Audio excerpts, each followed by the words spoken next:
Hello all, this is Quita with the Quitassential Life, and I'm excited to be here with you today to invite you to be a part of what I call a movement in the QLife Bible group.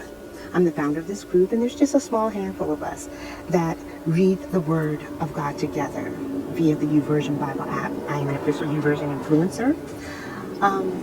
God gave us all unique talents and gifts. I certainly try to give every gift I have to the Lord and in His service because I love the Lord. He also gave at least one common goal to us all, which is to read, study, and spread His Word. So the QLife Bible group works towards that goal. We usually read 2 plans a month.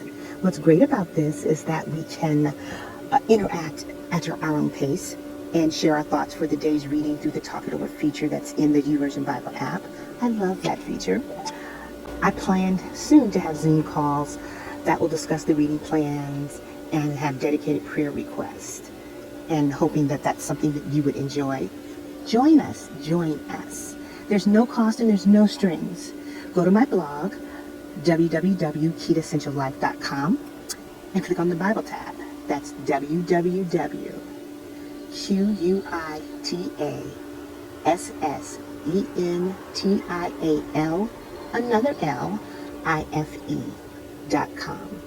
Once you get to my website, you'll see tabs at the top, and you need to click on the Bible group tab. From there, you join the group, and I will send you the link to the plan we're about to read beginning July 19th. That plan is called Step Into Purpose. I'm very excited about whatever that plan has to bring to my life and yours, and I'd like to share it with you. Don't worry if you see this a little bit late. You can catch up with us. This is Quita with the Quitassential Life, founder of the QLife Bible group, small that we are, hoping you will join us on this spiritual journey. You don't have to do it by yourself. Let's work on our spiritual journey together. Hope to see you soon. Bye-bye now.